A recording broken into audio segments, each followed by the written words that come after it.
What is shagging? Monday, you know how we like to do it on Mondays. Post NFL football, we get together with number 84 in your program, number 1 in your hearts, our favorite tight end, and the 49ers' long storied history. Brent Jones is good enough to join us on Mondays. What's going on, Brent?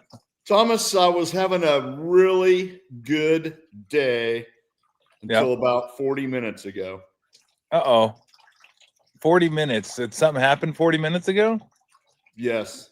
I heard about Nick no. Bosa. Yeah, that was brutal. Maybe it came out before that, but I was working or doing something or checking my stocks or doing something. Checking my stocks. Good Lord. Of course you're checking your stocks. Of course.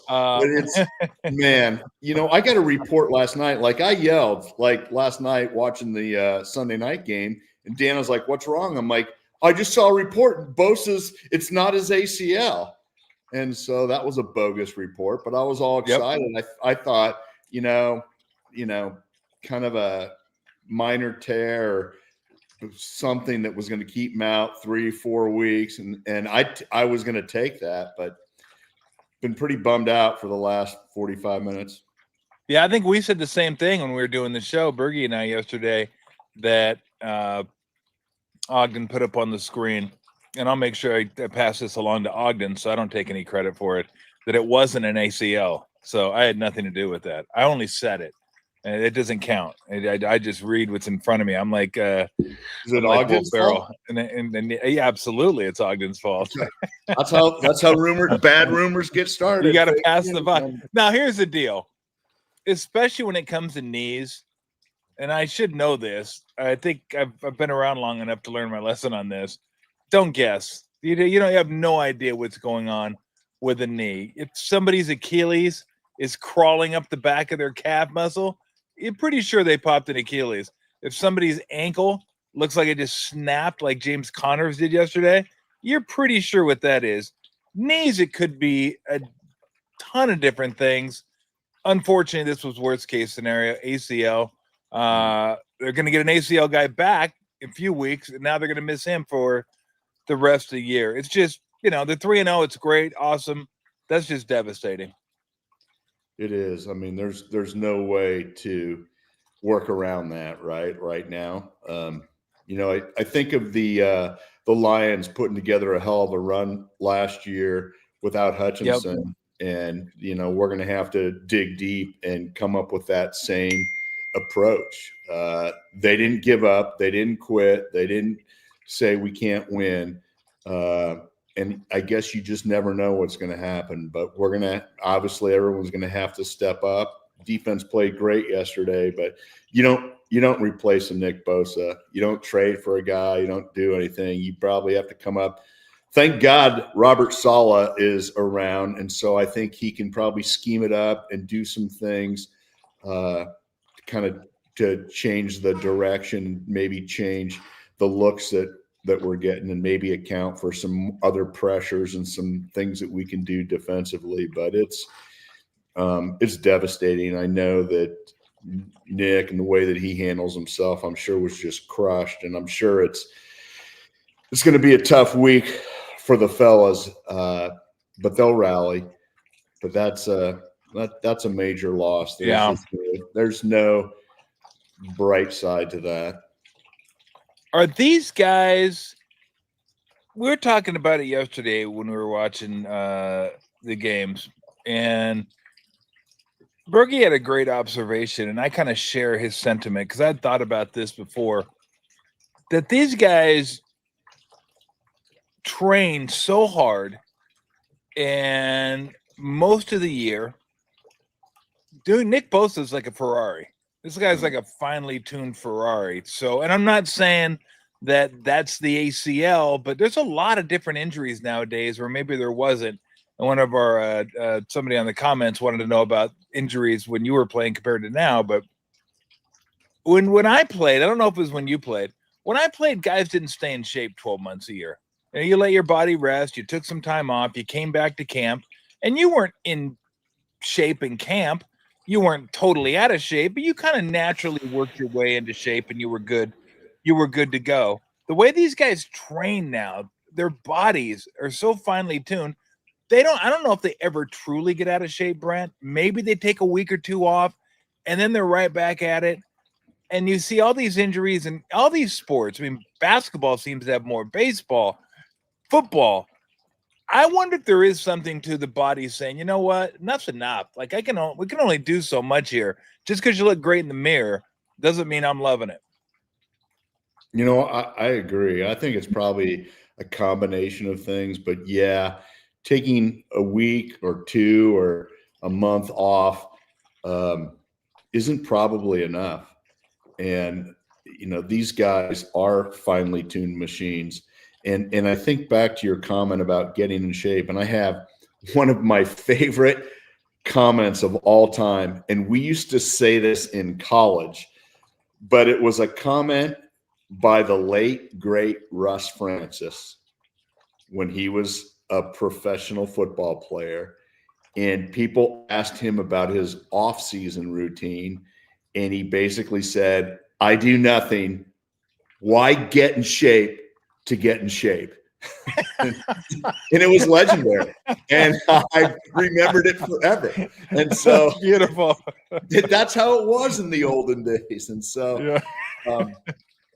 One of the things in football that I absolutely believe is in there's obviously no study around it, but the strengthening of different muscles and ligaments that you get by smashing into each other and pushing and holding and maneuvering and moving your legs, and you're bending and you're strengthening your ligaments and your muscles to absorb football type of impact.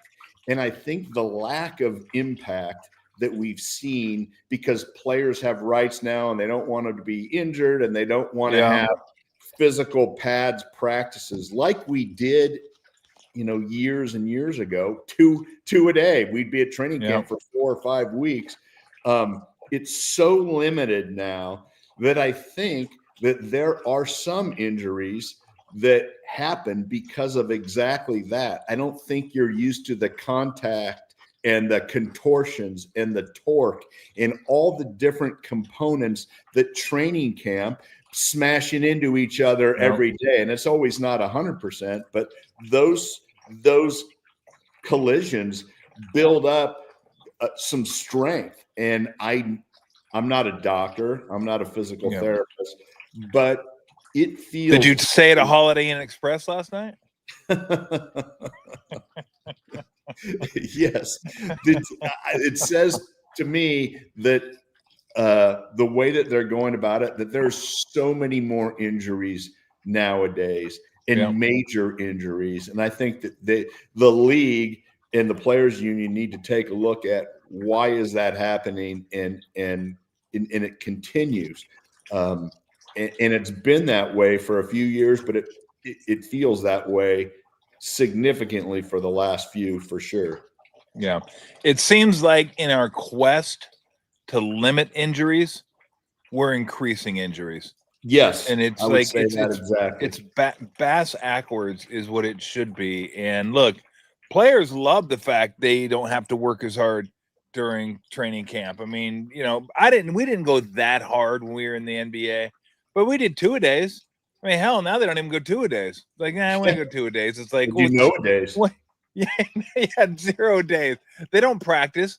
Like, Brent, you would be shocked at how many times an NBA team practices during the regular season. Really? I mean, it's a joke.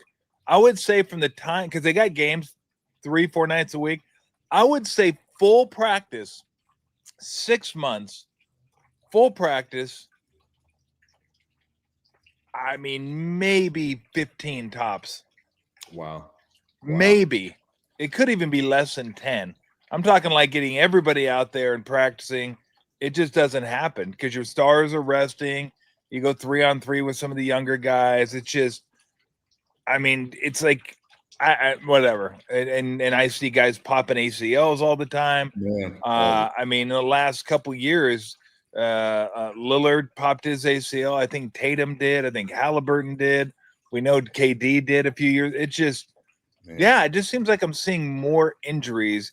And you can't tell me these guys aren't in better shape than the athletes of the 90s. But better shape how? Better shape like as in looks? Like you get in the mirror and you look? I mean, Nick Bosa, it looks like a statue. I mean, my God, the guy's incredibly just ripped. he is. It's 2 ACLs now in his career. So, again, could be happenstance, but it just, and again, we could be totally wrong. It just seems like there's more injuries when you consider like all the sports, and there's less training going on in all the sports.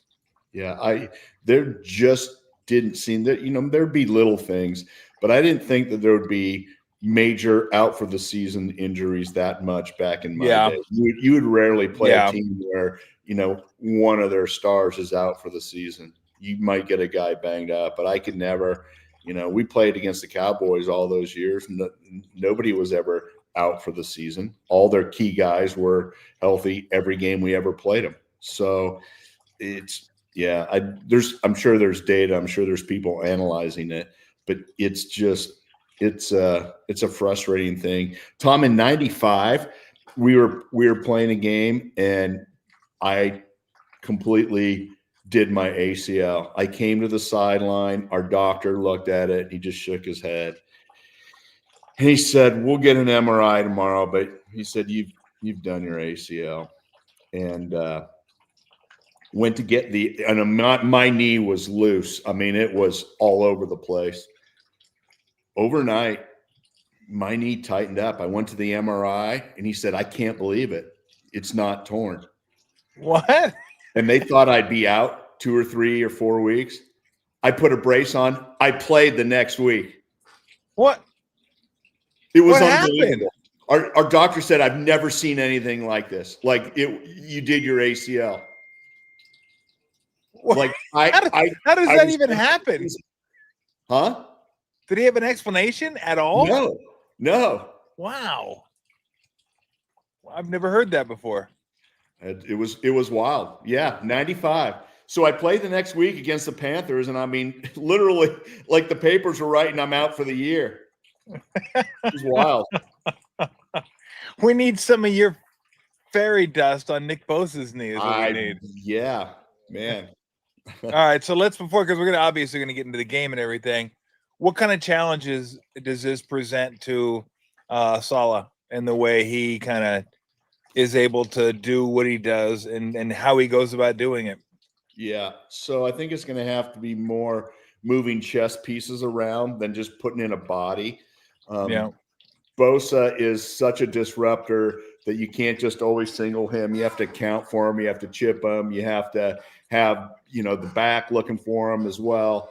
And so whoever replaces him is going to be a one-on-one guy. So you don't have to account for whoever replaces Nick Bosa right now, unfortunately. So that's number one. The pressure that he gets upfield is just remarkable. I just sat and watched him yesterday early on and watched him like 4 or 5 plays, and he's just jamming his guy back every single. I mean, it's just outrageous. It's like a locomotive. So that pressure where the opposing quarterback has to step up almost all the time from his side, unless he's got a double or there's a back chipping him, is something we're not going to have that same amount of. So we're going to have to figure out ways to get more pressure. We have a couple young guys in the secondary. Nick Bosa is just what the doctor ordered when you have a couple of young guys in the secondary. So we're going to have to figure out ways to manufacture pressure, whether that's stunts, whether it's more blitzes, whether it's more Upton Stout coming off the corner. Whatever it is, we're going to have to be better at disguising. And not only are we going to have to create pressure, we're going to have to give the illusion of pressure. And so, all those things. Like I said, was so thankful for Robert Saleh yesterday because our defense has been pretty dang good. And yesterday I thought they were great. Yeah. At multiple times. Their young guys are coming along. Alfred Williams, or Alfred, what is Collins? Alfred Collins. I play with Alfred Williams. I know. I knew that name sounded familiar. All those guys. We're starting to see some. CJ West. All these guys are starting to become really solid at the line of scrimmage. They're understanding their role, and so it was pretty cool to watch. And so we're going to have those guys continue to progress, and we're going to find some more guys on the outside. Bryce Huff was starting to come into his own. I think because he wasn't the main focus, right? So the main focus is always Bosa, but now Bryce is going to have to be the man, and he's going to probably have to step up his snap count, be in there more often, and be ready to go. And we're going to have to find the next guy. And so my guess is it's going to be a combination of people. And man, I'd love to talk to Robert Saleh and go, so tell me how are we going to work this? And my guess is it's going to be a fluid game to game situation. But I would have no confidence if we've had our coordinators of the last couple of years, and I don't mean to keep kind of dumping on those guys, but passive, instead of proactive, reactive, and it feels just so much different. I mean, it's palpable. Yeah. If you watch the games, it's palpable, and our defense is flying around. And last year and the year before, we weren't. We just one or two guys were, but nobody else was. So when you said you didn't mean to be dumping on them, that's exactly what you meant. That's exactly what you did. Just own that. Just go, I meant to dump on you. I don't even know where they are. I don't even care. I don't even care about them. I don't care. I don't care either. If you're not with us, you're against whatever. us. I hope they're doing well somewhere. You don't hope they're doing well. Sure. It's not true. You don't hope that at all. Okay, I got you. You got me. I don't give a shit one way or the other. There you go. I'd like to say I hope they're healthy, but I mean that'd even be a lie. Yeah, you don't want to root against. I hope they're healthy. I hope they're. I want a guy in the stand to be healthy. I don't wish anybody ill will, but if I don't know you, what do I care?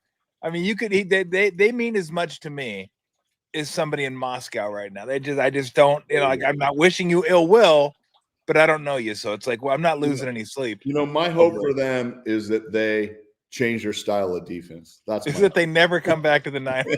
Don't play that style of defense anymore.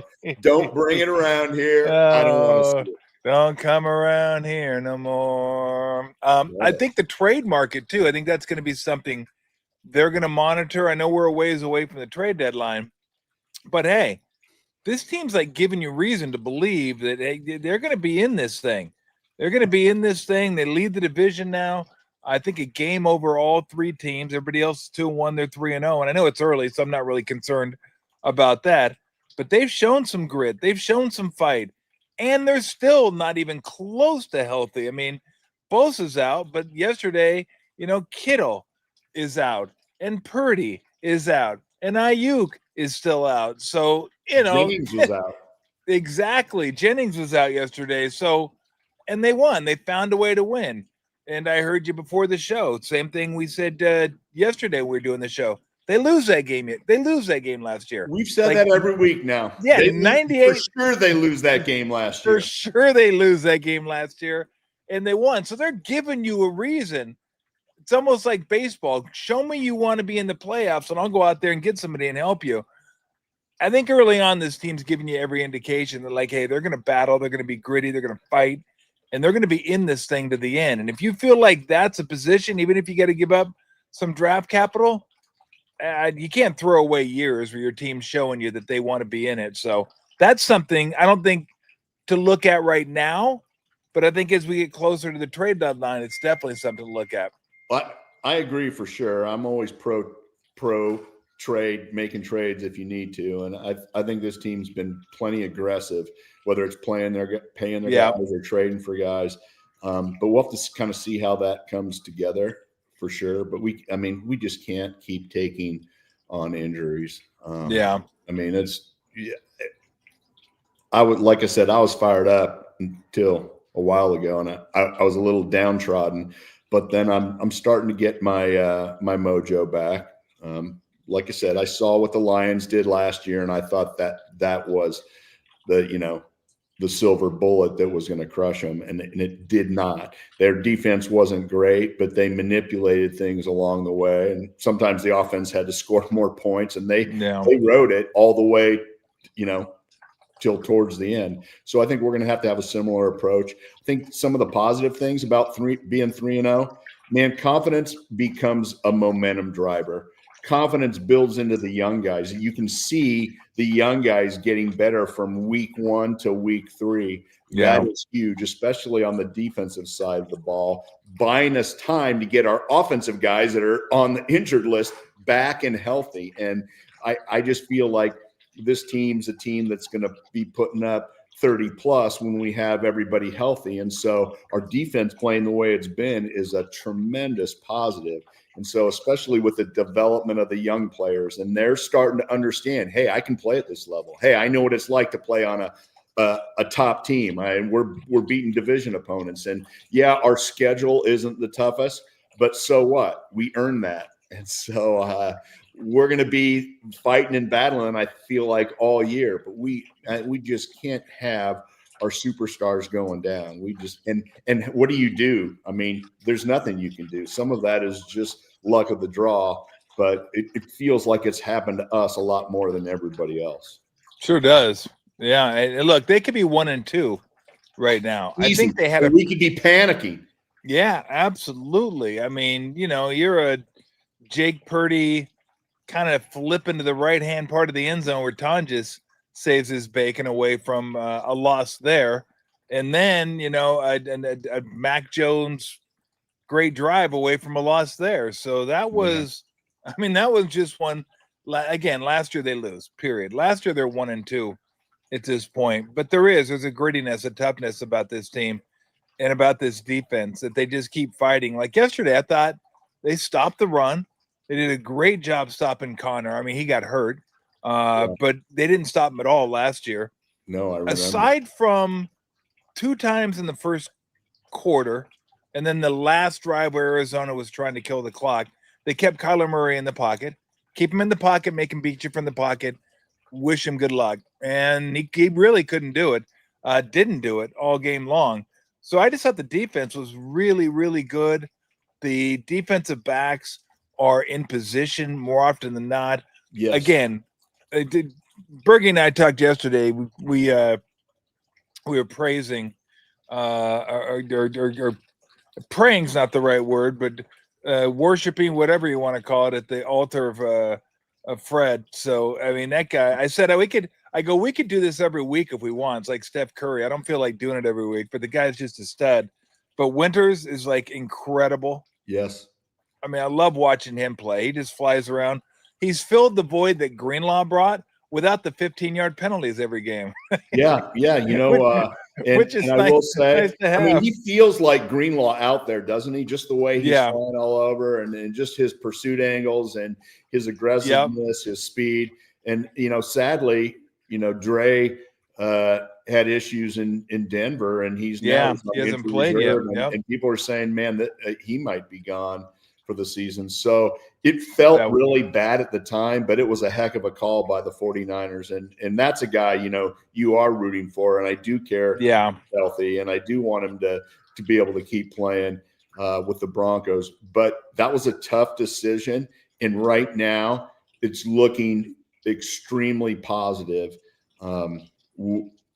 with who we've got in there. And so, it's like he's all over the place, and that's great. And you just mentioned, what are we going to have to do without Bosa? Fred and D are going to have to take it even another notch up. And I think they're probably well aware of that. And what does that look like? I don't know. Maybe it's more blitz. Maybe it's more aggressive. I mean, I don't know how they can get that much more aggressive, but there's going to be some things, I'm sure, that we're going to see that we probably hadn't seen prior in terms of blitz and disguise and guys coming from different spots on the field, which is what we're going to have to do. It's so much easier to take risk when you have a powerful offense, and all of our guys have been hurt. But speaking of that, Mac Jones has done pretty dang good. It's been fantastic. You and Bergie think about Mac's play. I thought it was fantastic. I really did. I think, look, Bergie said it was the best investment they made during the offseason. He said, what a great investment that was. A quarterback. I mean, that's exactly. I mean, so exactly. But hey, you get a guy who started games in the NFL, guys who's had some success in the NFL, fits well into this system. He had the one errant throw, and I don't think the decision was bad. I just think the throw was bad. I think it got away from him. I agree. He probably had to wait maybe one more step. Yeah, he threw it high and too far out. Yeah, and man, I was like, nah! And the guy made a pretty good play on the ball too. But the throw to Pearsall on 4th and 2, how great was that throw? I'm not as it was in the air. I was like, ooh, because I'm always just get the first down, just get 3. Yeah, I know. But I'm going to say, right now, and Bergie will appreciate this because I take 100% credit for Zach Ertz. I know you do. I'm taking 100% credit for Colin Pearsall because I did it like 3 or 4 months ago when nobody was calling Pearsall. He was an unknown. And I went back and I saw his last couple games last year, and he was getting off the line of scrimmage. He was getting separation. And I'm like, this guy's a stud. You can go find it on record. I said Pearsall is going to be the next Puka Nacua. And that is freaking taking a shot right there, baby. So I'm driving the Pearsall bandwagon. Okay. Anyone wants to hop on, they can. But I have my stake in the sand. I did not hear one human being calling Pearsall is going to be the guy. And he's looking like a number one. He is. Out, and he's getting it more and more and more each game. So there's my rant, my Pearsall. No, I'm with you. I like Pearsall a lot. And I think if they can ever get everyone healthy at once, oh man, you've gone from, oh my gosh, we have no wide receivers, to now you could, in theory, have Ayuk, Pearsall, Jennings, Robinson, and Bourne. Like now you have now you've gone to an overabundance of we have maybe even too many, but you're never gonna have too many. But like they're gonna start. Robinson comes back this week. I would imagine Ayuk's probably sometime in October, maybe early November. Not sure what Jennings' status is going into this week, but yeah, it did. And then Purdy comes back. So and then Kittle. I forget about Kittle. Kittle will be back. I mean now you're starting to cook a little bit. Now you're cooking, and that's the beauty of being 3-0 and not 1-2. And I don't want to forsake and say, hey, we can afford to lose a game or 3. It's the wrong mindset. It's the wrong way to approach things. But we're in such a better position than we've been in, and with guys getting ready, some of our stars to come back, and so it feels good. Outside of the obvious with Bosa, but yeah, I feel like this team has a determination that we hadn't seen for a year or two. No, I don't think there's any doubt about that. Do you think we'll see more? I'd like to see more Robinson Jr. next week. He had the one really nice carry yesterday. I think it was a 19-yarder around the right side. Yeah, look, as much as they want to get the ball to Christian McCaffrey, I'm okay with that. But, that's 2 games and 2 in 3 that he's come close to 30 touches in the game. And that I don't know if that's sustainable. That's a lot of touches for anybody. And you went out there and got Robinson Jr. for a reason. Now, I don't know, I don't know his reputation on third downs. When he coming on third downs, how's his pass protection? Maybe he got in kind of late, so he doesn't understand the schemes all like as much as to make Kyle come. I'm not sure, but I want to say, if I remember correctly, McCaffrey was close to 30 touches against Seattle. Yeah. He had 20, I think it was 27 touches yesterday. You got Brian Robinson Jr. for a reason. I'm thinking next week might be a good time to, give him 10, 12 carries or 10, 12 touches. just so McCaffrey isn't like getting close to 25, 30 every single game. And I know how coaches think, Brent, because I've seen it with Steve Kerr. Like he'll want to play, Steph sometimes 34, 35 minutes. And he ends up playing him a little closer to 40 because it's like, hey, you want to win. And that's the way you're going to win if it's close. Yesterday's game was close, much like Seattle's. McCaffrey makes you a better team. So you're like, let me use him again. Let me use him again. Let me use him again. And then all of a sudden you're like, oh, shit, I gave him the ball almost 30 times. So that's a long way of just saying I'd like to see a little more Brian Robinson Jr. next week. Yeah, I agree with you. The one of the frustrating things so far this season, if we're going to point to some of the things that aren't quite where we want them to be, is the run game. I kind of feel like we haven't been getting the push. And I agree. I thought the Cardinals D-line was all over us yesterday, man. Those guys were jamming Mac Jones. They were getting some great pressure. We weren't getting any more than 3 yards a carry. And to your point, I mean, I'd almost rather see Brian Robinson on first and maybe even second down if we're going to be running the ball and grinding it up in there. But McCaffrey, the threat to run or catch the ball at the backfield is going to be there no matter what on third down. He's almost uncoverable for most linebackers or safeties, right? So, he's going to get his 8, 9, 10 yards no matter what. And so I think that it would be nice if he's going to have touches, it'd be nice to get him maybe on second and third down if you have a choice versus first. And I know that kind of sounds a little strange, but it down the line, we're going to need a fresh, healthy Christian McCaffrey. And he's so good. He's one of those fun guys to watch. Like when he has the ball in his hands, you never know what's going to happen. That screen call was so legit. I did not see it coming. And the minute it set up, I was fired up because I knew that it was going to be a big play. That was a great call. That was huge. Well, it's funny. One of the people that was listening to the show yesterday commented, because we were talking about Pooney's hold in the end zone. That was a safety. And he goes, well, at least he came back and made a good block on made a great block on the screen. I went back and looked at it, and he did. That was the block that kind of sprung Christian McCaffrey to get in field goal range. And I said this. I go, look, Pooney got beat. Calais Campbell's a stud. He's one of the largest human beings alive. And he just you're not supposed to move that quick and be that big. And he just beat Pooney. And if Pooney didn't grab him, Mac Jones was going to get buried there. Well, I thought Mac Jones was going to get buried anyway. And it wasn't as bad of a grab as I thought. Looking at it on replay, like it better be a flat out like tackle, in my opinion. If you're going to call a safety, a holding in the end zone, I've seen it millions of times where the referees let it go. That was not even close to blatant. He got beat bad, but his attempt to hold was sort of weak, actually. His hands were there, but he wasn't. Nothing was happening. The other thing is Mac Jones. I know that he was playing with a knee yesterday, but man, you got to be able to. You got to know you got to get rid of it right now. And that last drive, everything was a quick throw or the screen.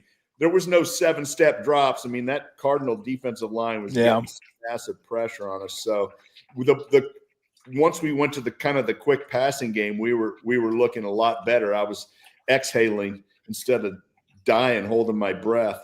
But good call on the good call, Calais Campbell. Yeah, that's brutal. It's a brutal place to have a 5-step drop back, and it looked to me like Mac Jones was kind of caught off guard and maybe he was that it happened so fast. But man, you got to get rid of it. And he's not moving anywhere quickly, especially with kind of his knee. But I wasn't even thinking about his knee being banged up. I was just thinking, well, he can't. He's kind of slow anyway. And man, but I thought that was a questionably weak call to give another team 2 points in a close battle without it being just a flat out tackle or hang on to like a blatant hold. That was a weak ass hold, if you ask me.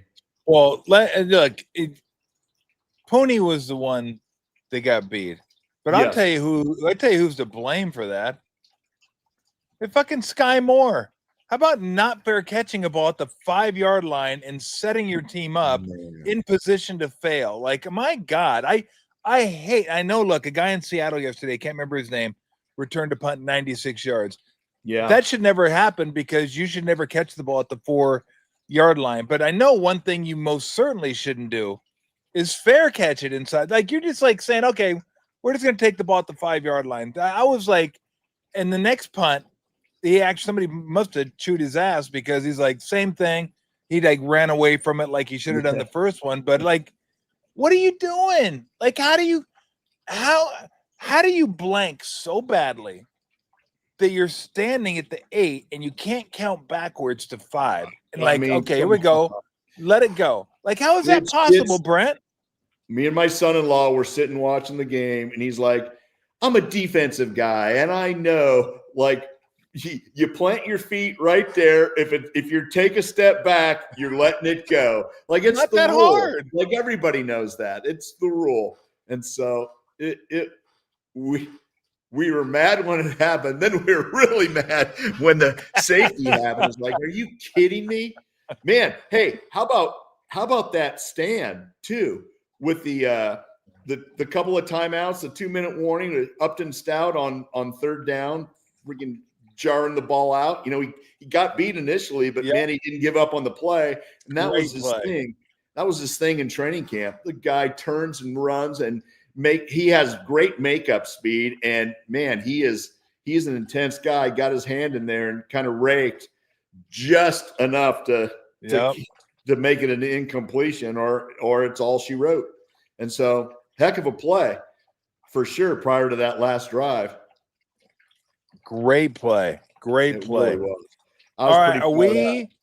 Are we on the way out, Niner fans, on the way out of the PTSD phase that Jake Moody put him in over the couple years? Like, do you feel like when Pinheiro comes out there, do you think Niner fans, I don't think they're out of it yet, but I think they're getting there. Like, I think Niner fans just want to be like every other fan base. Like, if you have a kicker, 40-yarder, okay, it's good. Don't got to worry about it. 45, maybe 50, I'll start like, he might not make this one, but I kind of feel like they have a kicker now. Wait, hold on. You see my name? No, that's not wood. I didn't knock on that. Lou's like, Lou said, don't say that. Lou said, don't say that about the kicker. What did I see your name? My screen name. Your screen name was, well, I would if they took a little banner there. It's Mucho Pinheiro. What? Are you doing your own name? Come on, man. Mucho Pinheiro. Oh, God. I knew you would love it. I was so bummed you hadn't made a comment the whole time. Oh, I didn't even know. Yeah, baby. I love our new little kicker. Oh, man. That sounds so demeaning. I love our new little kicker. Our new, good Lord. I gotta start looking at your damn I gotta start looking at your damn name. I'm looking at you. You should be happy. I'm looking at you. I'm not looking at your name.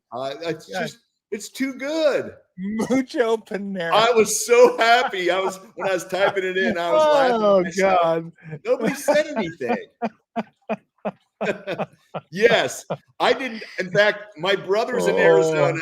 He became a Cardinals fan, and man, they thought they were going to win. And I sent the text like, so sorry, before he made the field goal. And I was like, oh man, I probably shouldn't have done that. But I was feeling so good about the drive. Like, it wasn't Moody. So I was like, sweet, we're in. We're in. The third most accurate kicker in the history of the National Football League. And I say, Mucho Pinheiro. God damn it. That is bad. Oh, God. So is there anything else? I'm trying to think of anything else we missed from yesterday that was I got one thing in our Around the League segment. Yeah. As you know, I'm not a big gambler, but I know that. the Rams plus 3.5, ready to kick the field goal. Oh, God. The only thing, I mean, guys are at the counter collecting their dough, all fired up, high five. Yep. A block. I came within about 60 seconds of taking the Rams. Man, I wanted to take the Rams because the Rams were at 3. They were at 3.5. Then it went to 3 for most of the week. I'm like, I want to see if it gets to 3.5. So it got to 3.5, and then it got to 4. Really? 4 points. I go, I should take that. I go, I don't know. I don't want to bet against the Eagles. Eagles usually find a way. So I didn't. I took another game. I took a game that I won, Pittsburgh, that I should have lost. Pittsburgh had no business winning that game. They were not the better team on the field. Let's put it that way. Neither were the Eagles. The Eagles might not have been either. I'm worried about the Rams a little bit. Now the Rams are pretty good. Yeah. But yes, that's an all-time Hall of Fame bad beat. That is unbelievable. Not only are you leading most of the game, you're in the money the entire game. You fall behind. You have Cardi, who's kicked 4 field goals, I think 4 or 5 field goals on the day. Comes in, got the last one blocked. You figure he's going to get 2 blocked in a row. You rarely see a field goal kick get blocked in the NFL, let alone 2 in a row get blocked. So he gets it blocked. All you need him to do is get it up. Get it past the line of scrimmage, Rams win, or Rams cover anyway. Just get it up. Get it up in the air somewhere. Clack, and you hear the boom, boom. And, oh, no, not the boom, boom. Jordan Davis, all 360 pounds of him, picks it up. He was moving. You're like, oh, no, he's not going to run it a whole. And he takes off and he runs it the whole way as you're watching your money just dissipate with this dude. Although every bad beat has to have a other side of the coin. There's somebody out there that had no business winning that game. No business. And they're like, oh, come to Papa. Papa. I would have ripped up my ticket. Oh, man. Have you ever seen a crazier day? All the block kicks? Man, what is going on? Hey, we're not the worst special teams. Not anymore. Celebrate. Not anymore. I hope, knock on wood, don't want to jinx us. Yeah. Well, that's the craziest part is all these block kicks had implications of winning or losing at the time. The Jets blocked a kick. They did the same thing that the Eagles did. Same guy blocked it, recovered it, ran it back for a touchdown. And I think they took the lead or they tied the game. I think they might have taken the lead 27-26. Packers, all they needed was a field goal to win. They get it blocked, and then the Browns come down and get a field. Browns had no business winning that game. The Browns defense winning, but I was laughing. The Browns defense. The Packers thought that was like, we're just going to show up and beat these guys by 40. And the Browns defense is legit. They're so good. They're like half a team for sure, but so good. Their offense is anemic, but their defense is spectacular. If anybody on the Browns offense goes missing, I would look in the defensive players' trunks because they may take him down to the lake and just toss these dudes in and say, you know what, we're better off without you guys, because they gave up. I think they gave up 230 yards. Man, to Baltimore, they gave up 180 yards. Wow. And then the first week, who did they play the first week? The Bengals. Burrow got hurt. But they only gave up like 130 yards. And their defense is like unbelievable, but their offense is, come on. They've got to change the quarterback, right? Like, what do you have to lose? I guess maybe go with Gabriel because, look, Flacco can do it.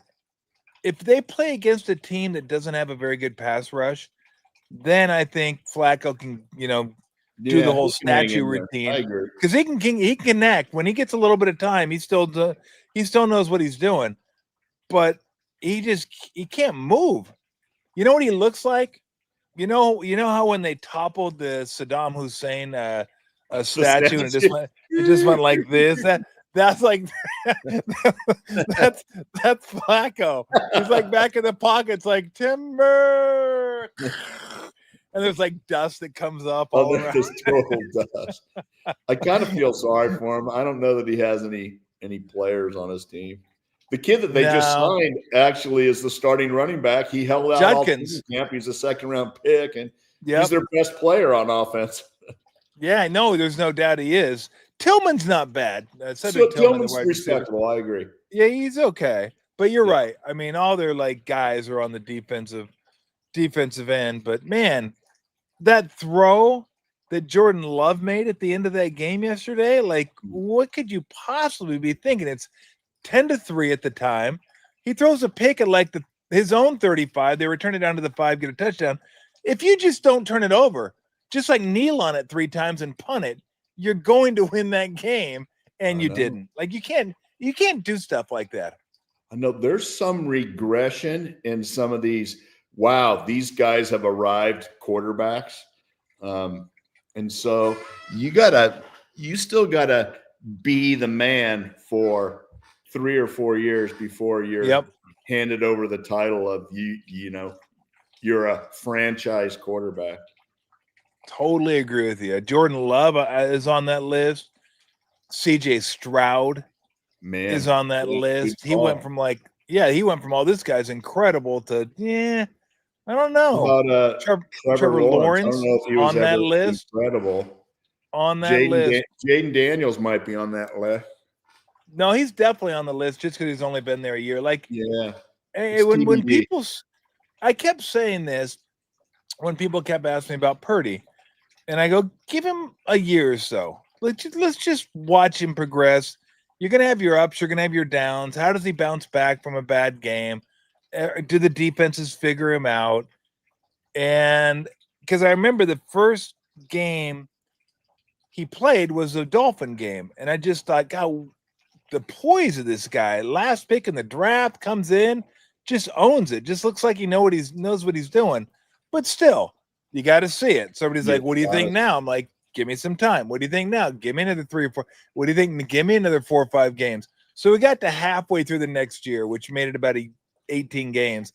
I was like, okay, this guy's legit. He's seen everything. And now he's proven like he's a legit dude. But you can't go, like, it can't be a year. Can't be a year and go, oh, this guy's incredible. Wait, watch him take off. We've seen far too many examples of it. Carson Wentz was much better as a rookie than he was going forward. Jameis Winston, Marcus Mariota. We mentioned Lawrence. We mentioned Stroud. We mentioned these guys. Then you get guys going the other way, right? You get Baker Mayfield, who just looked like he was heading this way, and then bam, he's like unbelievable. So sorry, we can't give you the information when you want it. Sometimes in sports, you just got to wait and just kind of let it play out. And with quarterbacks specifically, but I don't know. I watched Lawrence play yesterday. I'm like, this guy's not very good. And then I was like, he might be better than Stroud though, but Stroud's not very good right now. Man, I thought Stroud's rookie year, he was spectacular. He was spectacular.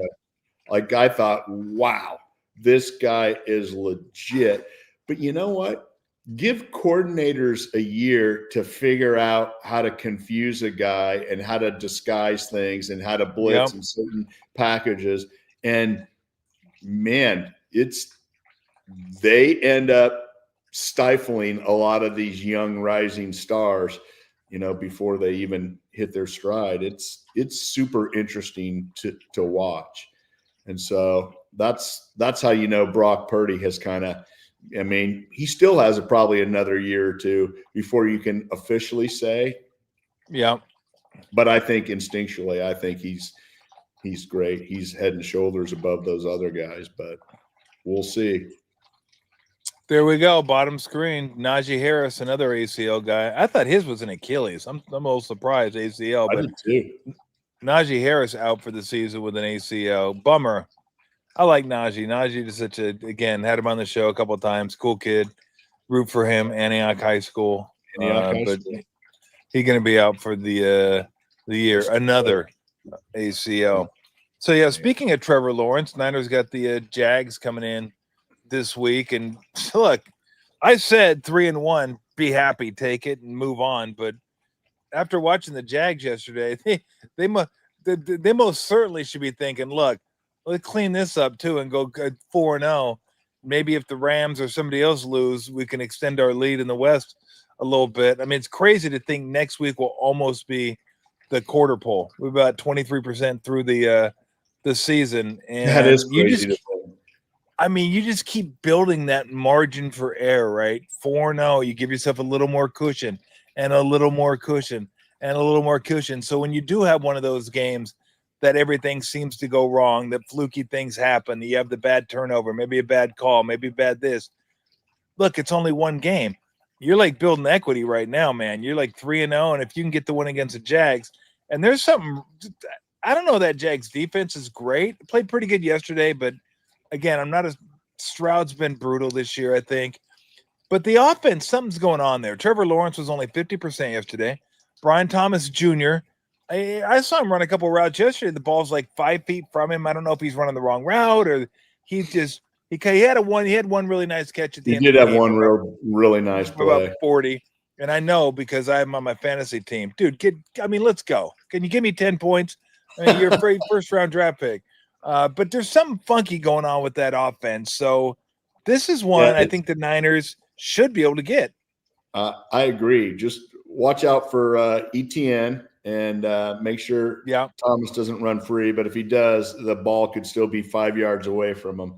But I've watched them a couple weeks, and it's like I don't know if they're not well coached or if their players aren't good, but they don't seem in sync. Hopefully this week they don't get in sync.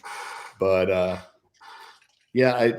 Trevor Lawrence is up and down, and he makes bad he's too old now in the league to make bad decisions like he does. And so I'm not seeing it. And I kind of want him to be good, but he just hasn't been. I had him last year on my fantasy team, and I was throwing stuff at the wall. So I already know. Speaking of which, I don't have him on my fantasy team. I hammered him week 1, and he came back and lit it up week 2, Russell Wilson, and then he was as miserable as ever yesterday, and I'm back to calling for his head. We didn't talk about it last week when I was wrong, but now that I'm right again, let's talk about it. He was god-awful.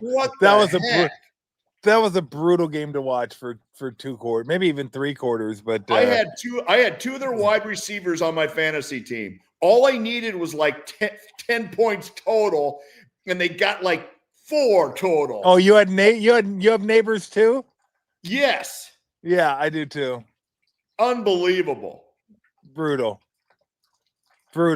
I mean, watching him just fumble around back there, inaccurate. Takes too much time. It just it's sad. Can we get Jackson Dart? Unless Jackson Dart just doesn't know what the hell's going on. They don't want to put him out there to fail. What do they have to lose? They're horrible. Come on. That coach's got to be on the hot seat. I would think Dable is, yeah. Although, you know who I picked up on the waiver wire in fantasy? Who? The most exciting player in the NFL, Cam Scatterboo. Oh my gosh, that is I can't hilarious. Believe I picked up an ASU guy, but it's so hilarious. Like, he might not be taller than Kyler Murray. Like, it's a neck and neck battle. I was dying when the linemen were in the end zone celebrating with him. I was like, "Is that your little brother?" Did they pull a kid off the sideline and let him run down for a touchdown? He did the backflip, which was cool. But that was cool. That's a big man doing a backflip too. I mean, I can't believe a Wildcat is rooting for Scatterboo. I know, it's sad. That's okay. He's sad. Every man. He's that beer drinking guy sitting on his chair watching games, and all of a sudden he's out on the field. What the heck? Dude's denser than a black hole. Oh, you kidding me? He's about 5'7", 250 or whatever. It's so spectacular. It's like they took somebody who was 6'5", 270, and just went and just like pushed him down.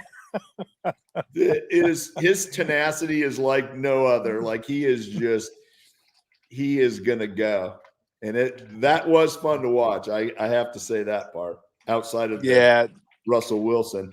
I mean, please don't let us. I'm with you. That'll be the last, and that's the worst part. And no matter how good the Giants are, they're going to get national TV games because they're in New York. Ugh. I get so tired of seeing the NFC East.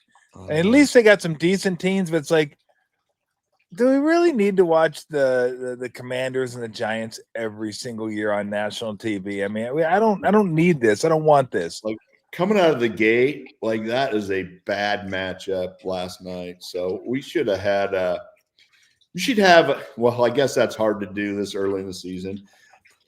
But we should have that floating game that could be either or. We should just be able to switch out, but I don't know how. It's hard to do with the fan base and tickets and all that, but man. Oh, you mean as far as like national games? Yeah. Well, they would never switch out a Giant game. It's a New York game. You're being back in New York doing TV, it's so amusing. Every TV executive thinks the whole world revolves around New York and everybody else is a bunch of rubes. And it's like, your teams have sucked for years. Like it's ridiculous, but somehow they think it's all about the New York and the only city that matters and the teams in the only city that matters. And it's like, no, like they have to probably get below average ratings on some of those when their teams are horrible. I mean, how about the Jets are 0-3 and Aaron Glenn's already having to defend himself and call at the media? It's like, that's a super bad start. That's rough. Yeah. Holy cow. All right. Best team in football you've seen so far? Ooh, it's just so early to say. Okay. Let me rephrase. Most impressive team. I think the Bills have the chance to be the most impressive team. Yeah. I agree. I think Josh Allen is playing at a level. I agree that he looks like he's playing the game in slow motion, and the fact that he's like a real life Buffalo. He played for the Buffalo Bills. He's a real life Buffalo. He can run it, but he throws it. He can throw with power. He can throw with touch. Man, he's like it's absolutely stunning watching that guy. That guy play. And it's not people don't realize it's not like he's loaded with weapons. No. It really is not. In fact, you'd be hard pressed to, I don't know that any of his skill guys would make a Pro Bowl. Nah, maybe Cook. Maybe Cook if he keeps up what he's doing. Yeah, maybe, but Coleman, no. Shakir, no. Kincaid, no. Schultz, no. I mean, decent players, but you're right. It's not like he's got like just a bunch of guys, which makes him that much more impressive. It really does.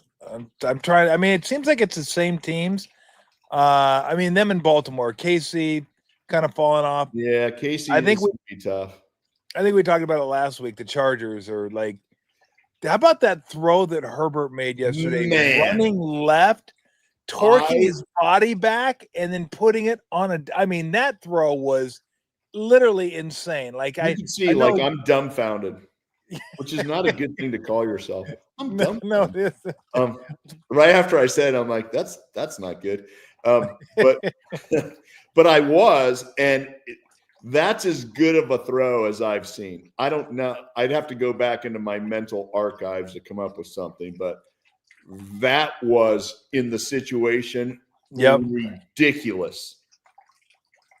And you know what? We said it last week. Jim Harbaugh might be the greatest coach of this generation. And who would have thought we'd say that? But I don't want to put him above Andy Reid right now. But in terms of success, every single place he's gone and every single place he's gone has been dog meat. Sorry, Cardinal fans, dog meat before he got there, and he's changed it, changed the culture, changed the perspective, and it's not always been with this cavalcade of superstars. No, you look at what they've done in the teams that he's taken over: the Cardinal, 49ers, Michigan, and now Chargers. And this is a quarterback. Yeah. Played for Schembechler.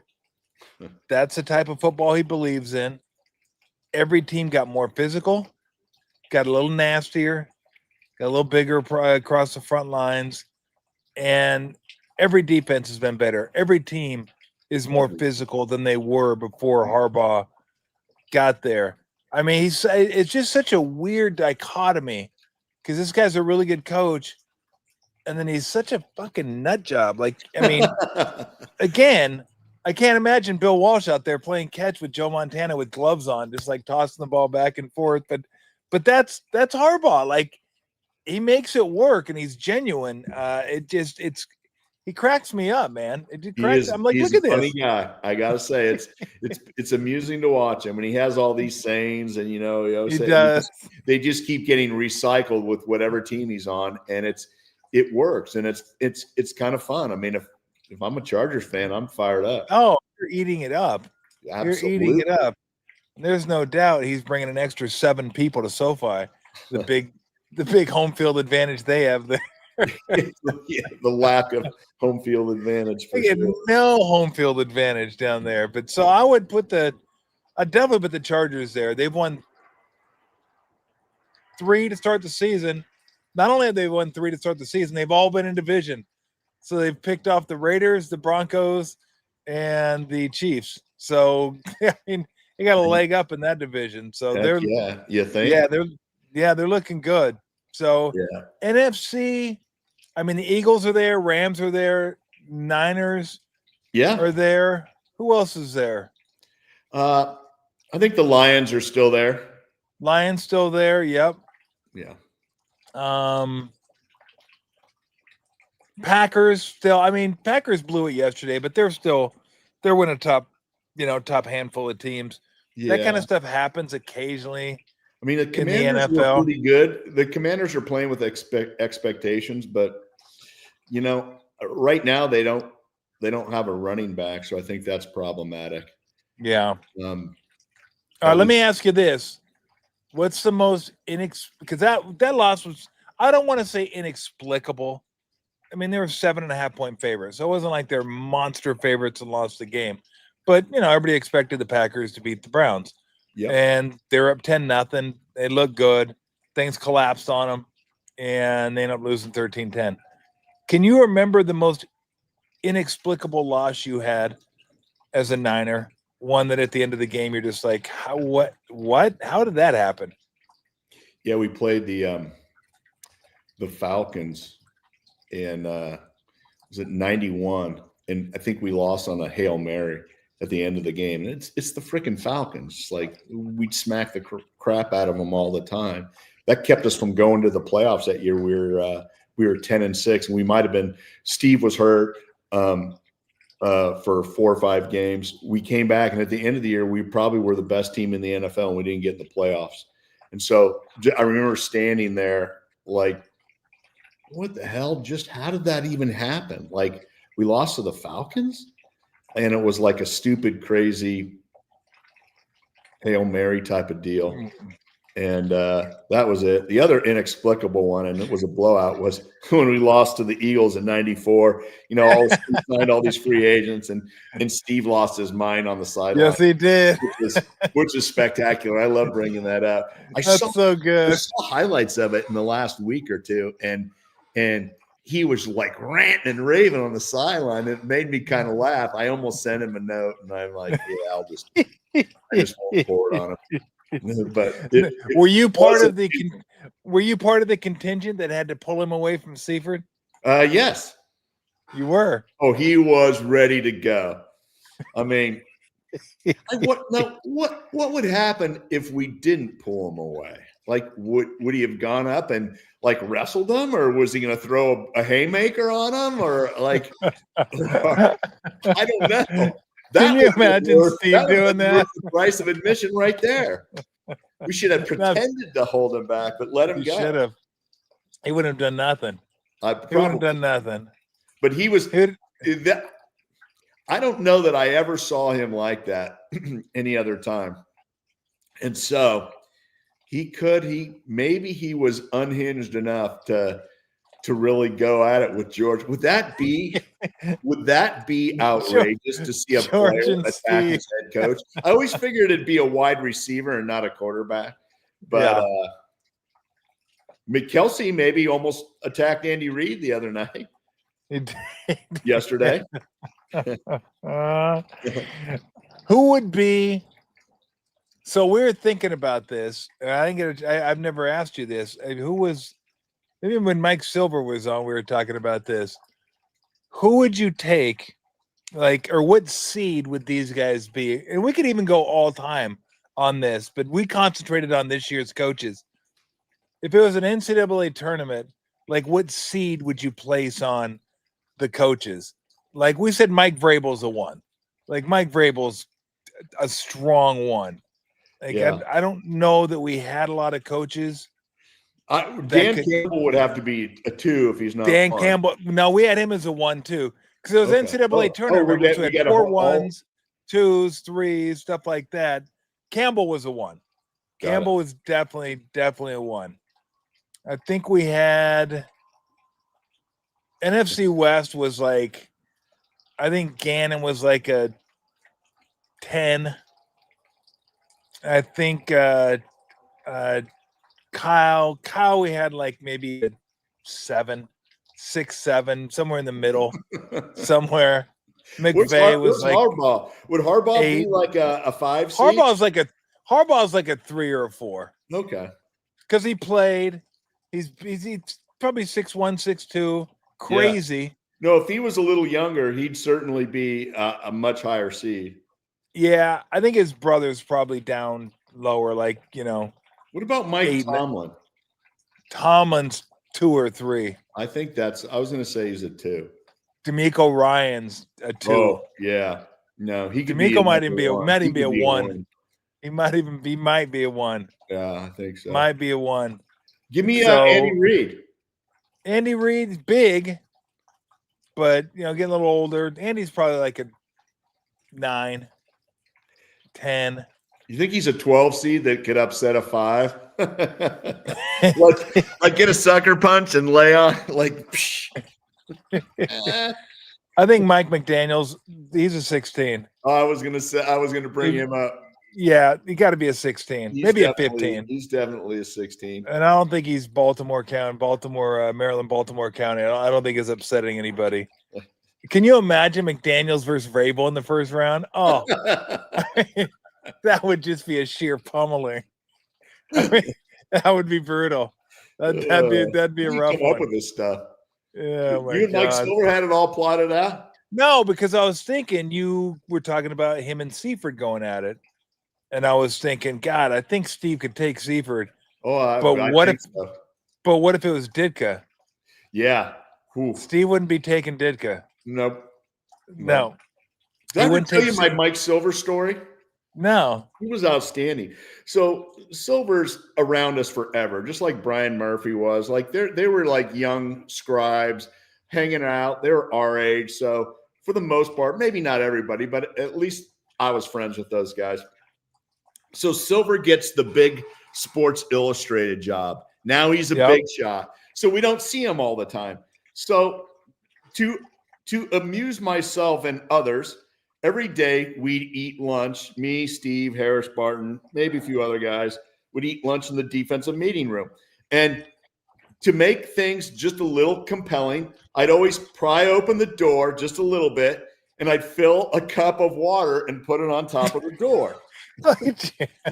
Because you never know who's going to walk in, and if you do, it's not good. No one's happy. Wow. Except we're all laughing at you.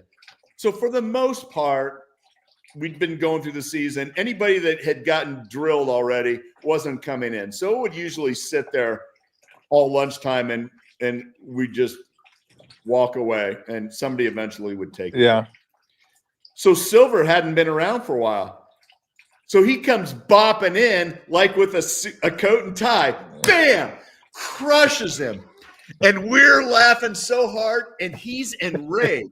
Now, Silver never gets mad, but he was enraged. Like what? What's wrong? You're Mike Silver. Like, you laugh at stuff like that.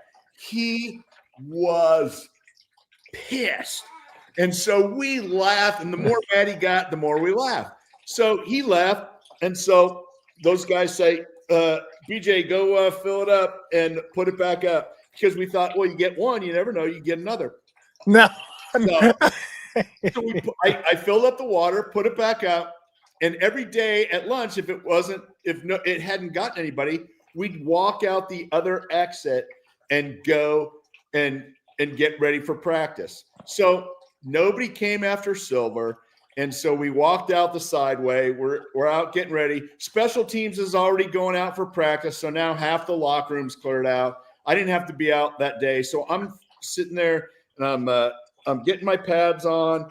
And all of a sudden Silver comes in from outside and he said, hey, have you seen who was he looking for? Maybe Coach McPherson, or he's looking for somebody. And I said, I don't know. And I said, maybe he's in the defensive meeting room. So, you son of a bitch. You're not going to believe this. So Silver is going, and I'm watching, and he is going full tilt. Bam! Like, smokes him again. And I fell down crying. I had tears in my eyes. Like, I was almost late for practice.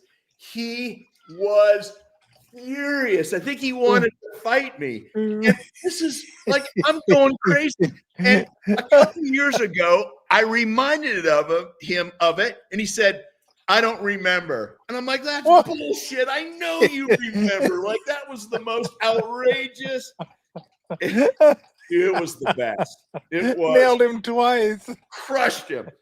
Suit and tie, like Mr. Sports Illustrated, soaking wet as his mop top's all like watered down and looking sideways. He looked like, Greg Brady after not having his hair done. And it was Craig awesome. Brady. It was awesome. Oh my gosh, that is great. So I told you we're going to wrap it up here in a sec.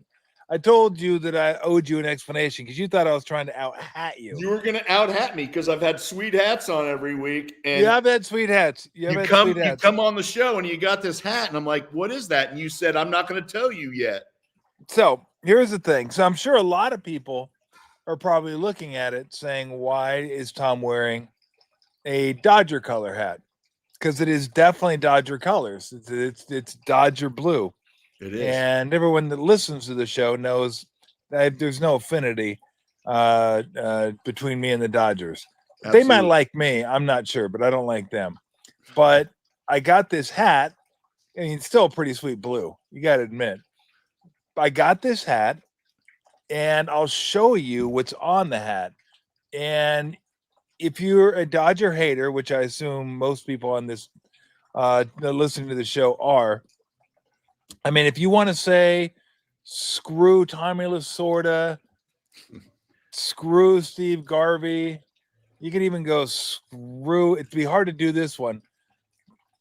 Sandy Koufax. That's a rough one. You want to pull that one. But hey, he wears Dodgers. You want to screw Clayton Kershaw? I love Clayton Kershaw, but he's a Dodger, so I get it. Screw Shohei, Mike Piazza, whoever. You get all these guys, but you can't say screw this guy. So this is the hat that I got. And can you read it? It looks like it says NIA. Oh, okay. I get it. I've never seen a Vin hat. That is spectacular. I saw it on Baseballism. So I was like, I saw this hat. I was like, oh, that's a sweet hat. And then while I was there, I picked up this sweet Major League t-shirt too from the movie Major League. So I got that. But yeah, like I grew up listening to Vin Scully.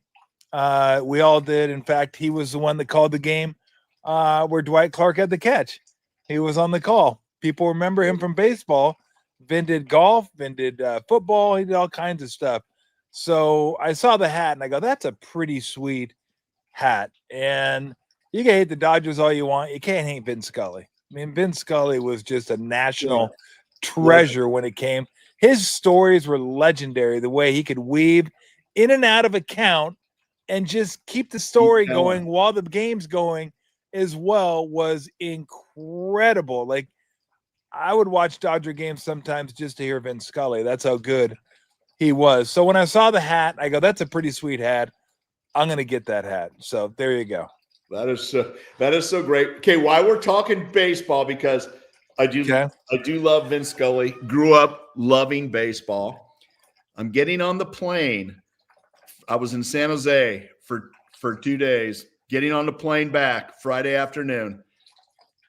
Older gentleman in front of me sits in the window seat. I'm sitting on the aisle. He asks, I'm kind of looking at my phone. He asks if he can put his bag in the middle where you kind of can't put your feet. And I said, hey, sir, whatever you need, that's fine. And so I was not paying attention. I was sitting there. And so I'm probably sitting there for 15 minutes, reading my emails, text. I'm not even looking at the guy next to me. Pilot comes on and says, hey, we've got satellite problems in Dallas. All the air traffic control is down. And I'm like, you gotta be kidding, because I know this is going to be disastrous. And the guy next to me yells, vodka, give me 16 vodka cranberries for everybody in first class. I kind of started laughing, and I look. Your guy's sitting next to me. I've been sitting next to him for 20 minutes. And sitting right next to me was Mr. October. No way. I said, Reggie? And he goes, yeah. And I go, my name is Brent Jones. And he goes, yeah, effing 84. I was psyched. And I sat and talked for the next hour and a half. I talked to Reggie. I asked him, I said, Reg, I was the biggest fan. Like, I saw you at the stadium, Oakland Alameda County Coliseum, when you were number 9 with the A's. And he laughed, and he was telling stories, and he was asking about this and that. And it was the best hour and a half that I had. And then the pilot came on and said, we're delayed 5 more hours. And I'm like, all right, Reg, we're out of here. Wow, what 5 hours? Guy. What an awesome dude. Like, I loved him. And I can't tell you how much I hated Reggie Jackson. Oh, come on. When I was a he was the great player. When I think of clutch, I think of Reggie. I really do. Dude, when he stuck his ass out against the Dodgers in the World Series, you should have hated the Dodgers. You should have. No. This is before I hated the Dodgers. Oh, okay. I grew up going to Dodger games. My grandpa would take me to Dodger games. And then as I got a little bit older, it became easier to go to Angel games, and the Dodgers traded away everybody, and I started losing. I still like Fernando. Fernando Valenzuela was funny. Fantastic. So we used to go to Angel games all the time. So anyway, I've probably been an Angel fan since 80 and lost my Dodger fandom probably in the early 80s. But don't you remember when Reggie stuck his ass out against the Dodgers? I do. And I hated that. I was like, dude, you can't do that. What about when he came to the Angels? No, that was cool. When he came to the Angels, that was awesome. Like, I love that. He hit his 500th home run against the Kansas City Royals. This will really test you here. Do you know who he hit his 500th home run against? Don't tell me. Dan Quisenberry. Nope. Dang it. Starter. Oh, yeah. What was that guy's name? Man, I loved him too. I know you know this guy though. I know him too, and I'm blanking on his name. Are you thinking of Saberhagen? Yes. No, it wasn't Saberhagen. Wasn't? Okay. Then I wouldn't have guessed it. Bud Black. Oh, Bud painted black. Yeah, Bud Black. They were killing him. Did you ever watch Berman? Speaking of which, did you ever watch Berman in the old days of ESPN with all his nicknames? Oh yeah. Oh, those are legendary. Like me and my high school buddies would stay up till late just to listen to him. Bud Painted Black was always it was always on. Burt Be Home by 11. Oh, it's legendary. Well, I tell you who has the best names was there were just some of them were so ridiculous, but some of them were pretty spot on. Was John Sterling of the Yankees. Really? He had you never listened to his names? No. Do yourself a favor when we get done with the show, go on Google, type in John Sterling home run calls. Okay. And you'll hear like Curtis Granderson. Curtis Granderson hit a home run. He'll go, "Oh, the Grandy man can." The Grandy man. That's great. Okay. Aaron Judge hits a home run. It's all rise. Then you had an A-bomb from A-Rod. That is good. Oh, it's nice to have personality. Yeah, he's amazing. He has probably 20 of them. 20 of them. That I forget what Jason Giambi was the Giambino. I forget. Anyway, go check that out. It's worth your time. If you haven't heard him, you'll crack up. You will crack up. How'd the high school football game go this weekend? You go? Did not go because I was stuck on the runway talking to Mr. October. Oh, that was this weekend. It was. Nice. It was. And so they played I think they should be one in the state. I thought they were one. I think they're two in the state, but they played like 7 or 8 and they beat them like 48-10. So wow. South Lake is rocking and rolling, baby. I got legit. My Big D Dragons. The Dragons. Dallas. The Dragons. Everybody thinks it stands for Dallas. The Dragons. So you'll be going. So why go to games then if they're beating everybody like by 38? Like wait to the playoffs.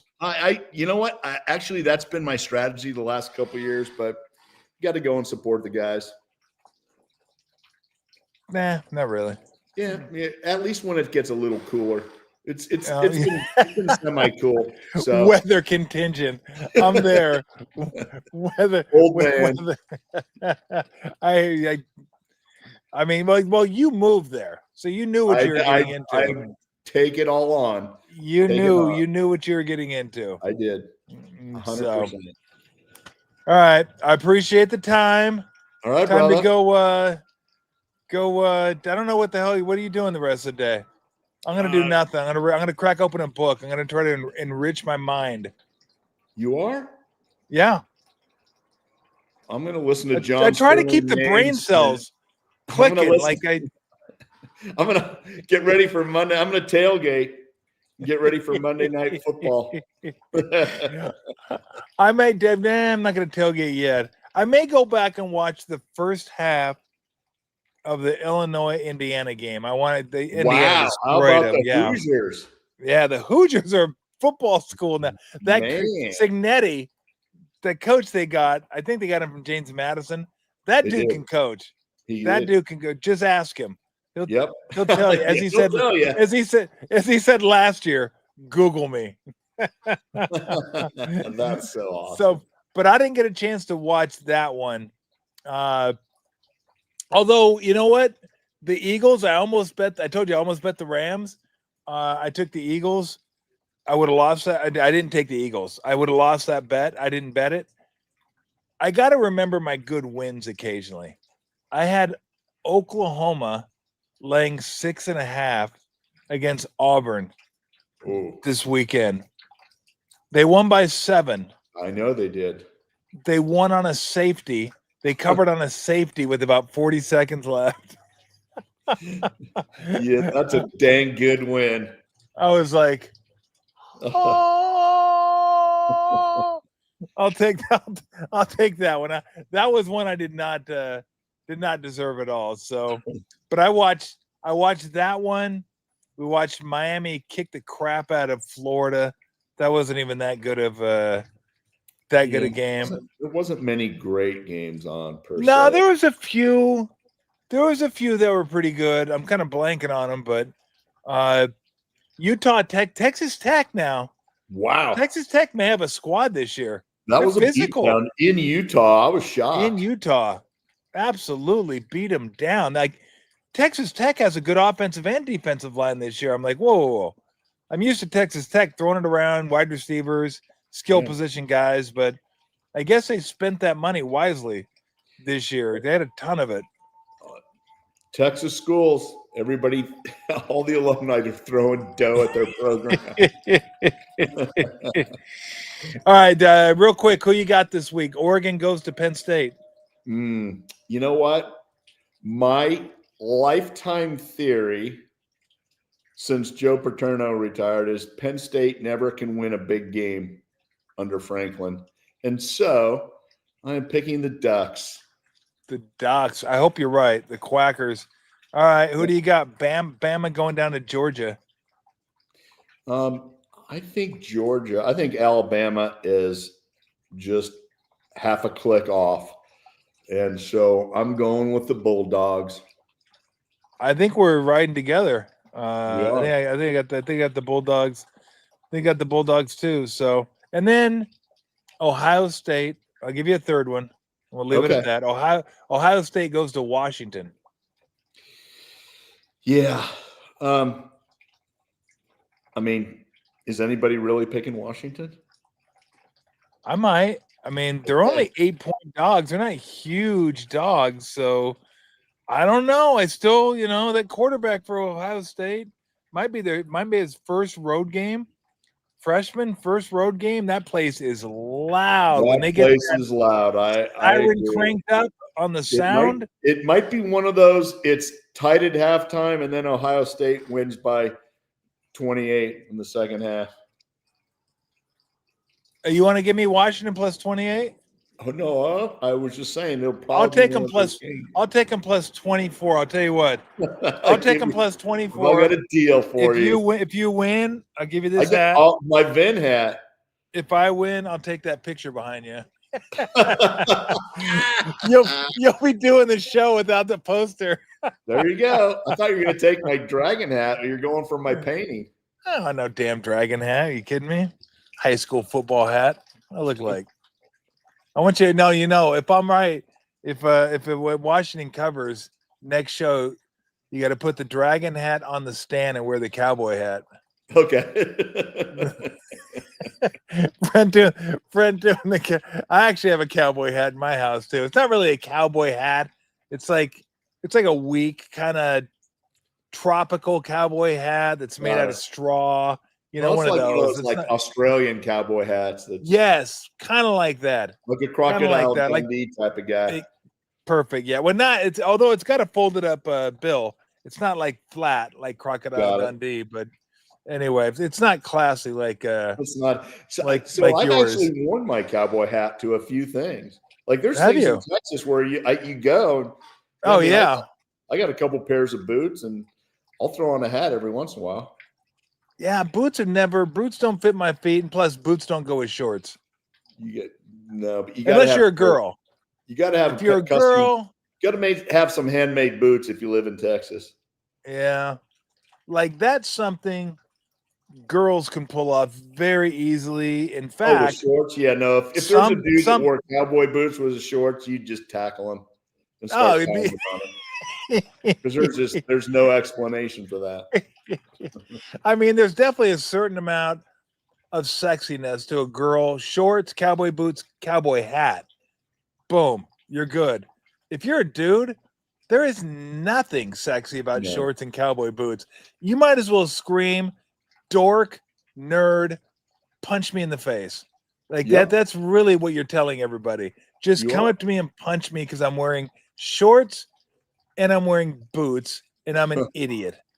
That goes without saying. You can't pull that off. And another thing, might I add, with boots, I know so much about boots, Brent, because I own 0 pair. There you go. But through my observational skills, I've noted this too. This is something else girls can get away with. Girls can tuck their jeans into their boots. If you're a dude, don't tuck your jeans into your boots. Just don't do it. Period. That's a no. It's absolutely a no. That's a punch me. That's definitely a punch me. That is definitely a punch me right in the nuts. And let's get on with the day. All right, brother. Thanks again. I appreciate it. And I will talk to you again next Monday. Sounds good. We cover the whole world. We did. We covered the spanning the globe. There you go. See you, Brent. All right, Tommy. See you, bro. All right, brother. Oh my God, that is amazing. So lucky to be able to have him on every Monday and talk Niner football. And again, as Brent said, spanning the world. We'll talk football. We'll talk boots. But let's be honest. I mean, you're a dude. You don't wear boots and shorts. You just don't. You look like an idiot. Girls, like I said, sexy. It just works. It works for them. Doesn't work for us. So I might have to go to the site again. I like this hat. I like the Vin hat. Be cool if it was in angel colors, but then he didn't. They didn't call games for the Angels. So what are you gonna do? He only called games for the Dodgers for like 60 years. Amazing. Just a classy dude. Amazing broadcaster.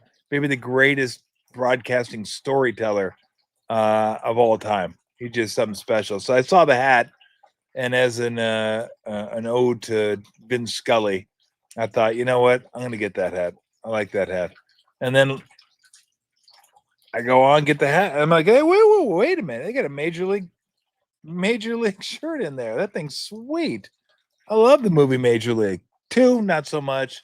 3, Major League Back to the Minors is like, please. Are we doing this? So anyway, all right. We get to, if you want a comment or two, I can do that. Oh, it better be quick though. It's Lou feeding time. I don't think any of the teams could be able to be denied. Blah blah blah. Yeah, I mean, look, I can't say that. It was like playing the game. Who could win, the Warriors or the Lakers of the '80s? All the rules are different. Everything's different. The game's totally different. So you can't compare teams in 2025 against teams in 88 or 94 or 95. You just can't, because the game's totally different. So both really good. Niners won the Super Bowl, so it's hard to say they couldn't compete today, but who knows? No, I'm not wearing boots. No, I'm not going to go buy boots for a Halloween costume. Boots ain't cheap. So I got the mask. Where's my mask? I had the mask. Did I take it inside? Somebody must have took it down. Oh, Lori was sitting out here.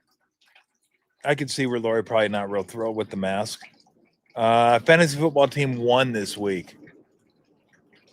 Well, you know what? I might have just jinxed it. If David Montgomery gets 37 points tonight for the Lions, I'm going to lose. That would be a travesty. And that would be a classic moment teaching me a valuable lesson. Don't say you won until you won. And I didn't play him, but I picked up Scatterboo, so I'm excited about that. I got Scatterboo. I wasn't really happy. Ja'Cory Krosky Merritt. I mean, he had like 10 points, big deal. He scored a touchdown, but dude, is that guy gonna play? I was super bummed. He's like McNichols, Rodriguez. Can we get this guy in the game? So my running back situation's a little unsettled. I need Brian Thomas Jr. to pull his head out and start doing something. And Malik Neighbors, I really need Jackson Dart to get in there. This whole Russell Wilson thing's chapping my hide. Is the NFC West going to be the toughest conference this season? It might be. It's pretty good. Let me just kind of cruise. Let me see. NFL standings. We got the Bills, Patriot, nap. Bengals, nap. Colt, nap. Chargers, Raiders, Broncos, Chiefs, strong. Eagles, Commanders, Cowboys, Giants, not really. Packers, Vikings, Lions, Bears. That's still pretty good. I would say this: NFC West, AFC West, and NFC North are the three toughest. maybe 3 more weeks, you can kind of figure that out. But I think the AFC West is pretty darn good. The Chargers are really good. Denver is good. I think Chiefs are better than they've shown. I think Raiders are still decent. And so, anyway. All right, I'm going to get out of here. I got to go feed that. She's like, hey, please. We're like 40 minutes past schedule now. So I appreciate it. Thanks for stopping by. Wednesday, we'll have something for you. May have a guest Wednesday, may not. We're going to see. Still kind of working on that. So thank you for joining the show. I really appreciate it. Stay hydrated. Going to be a hot one out there today. Going to be even hotter tomorrow. So hydration is the key. Take it easy, everybody. See ya.